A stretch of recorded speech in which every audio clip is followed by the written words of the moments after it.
بھٹو کے دور میں مرزائیوں کے خلاف تحریک چلی تھی، تحریک ختم نبوت، مرزائیوں کو غیر مسلم قرار دینے والی تحریک۔ رتیہ سیدہ کی سرزمین گواہ ہے، مبلغ اعظم اس مقام پہ بھی خطاب فرمایا کرتے تھے،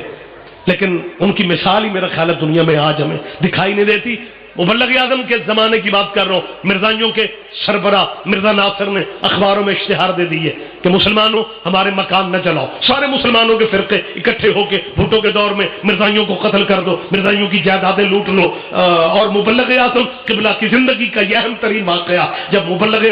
مرزا ناصر نے اخباروں میں اشتہار دیا، مسلمانوں اگر تمہیں تحریک ختم نبوت میں ناز ہے پھر ہمارے مکان نہ جلاؤ، ہمارے بچے یتیم نہ کرو، ٹی وی پہ آ کے مناظرہ کر لو تحریک ختم نبوت کے موضوع پہ۔ ہم مرزائی تمہاری کتابوں سے ثابت کریں گے کہ محمد عربی کے بعد بھی نبی آنے کی گنجائش موجود ہے۔ سیال کوٹ ہی نہیں، پورے پنجاب کا نمائندہ مجمع 3 دن مرزائیوں کے سربراہ کا مناظرے کا چیلنج اخباروں میں چھپتا رہا، اور پورے پاکستان میں وہی خاموشی تھی جو جنگ خندق میں تھی۔ رحمت فرما رہے آپ، اللہ میرا جانتا، پورے ملک میں سناٹے تھے، پورے ملک میں خاموشی تھی، پورے ملک میں سکتہ تھا۔ اور تیسرے دن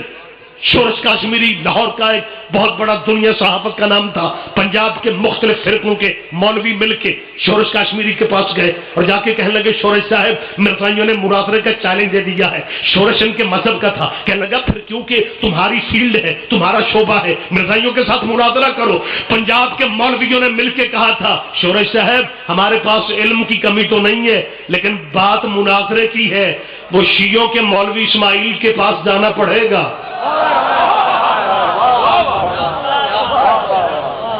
بات مناظرے کی ہے۔ ہمیں اچھی طرح وہ تاریخی لمحات یاد ہیں جب شورش کاشمیری نے فیصل آباد فون کیا، تب فیصل آباد لائل پور تھا، اور شورش کاشمیری کا یہ فکرے تھے، کہنے لگے مولوی اسماعیل نام تو تیرا پہلے بھی سنا تھا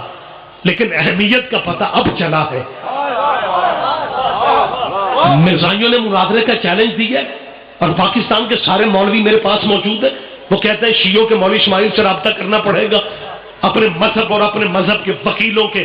خدا کی قسم کردار پہ تمہیں فخر کرنا چاہیے۔ مبلغ اعظم نے ایک فکرہ ٹیلی فون پہ کہا، کہنے لگے شورش صاحب میری زندگی گزر گئی مولا علی کی وکالت میں، میری زندگی گزر گئی مولا علی کی وکالت میں، یہ ختم نبوت کا مسئلہ تو میرے سردار کے سردار کی سرداری کا ہے۔ ختم نبوت کا مسئلہ متوجہ صاحبان فاہم، یہ تو میرے سردار کے سردار کی سرداری کا ہے۔ اسماعیل آنکھوں کے بل چل کے نیشنل اسمبلی میں آنے کو تیار ہے، اسماعیل کتابیں لے کے آئے گا، لیکن شورش صاحب آپ ان مولویوں کو نہیں جانتے، میں 40 سال ان میں رہ کے آیا ہوں، یہ رات کے اندھیرے میں مدد مانگ لیتے ہیں، دن کے اجالے میں مکر جاتے ہیں۔ اسماعیل ٹیلی فون پہ نہیں آئے گا، ان مولویوں کو میرے شہر میں بھیجو تاکہ میرے محلے والے بھی دیکھ لیں کہ وسیلے کے منکر سارے آئے کھڑے ہیں، وسیلے کے منکر سارے آئے کھڑے ہیں۔ اور اللہ میرا جانتا ہے آخری آدمی تک آپ متوجہ ہے، جب علماء مل کے گئے، مبلغ اعظم کتابیں لے کے اسلام آباد میں گئے تھے، جب اسلام آباد میں پہنچے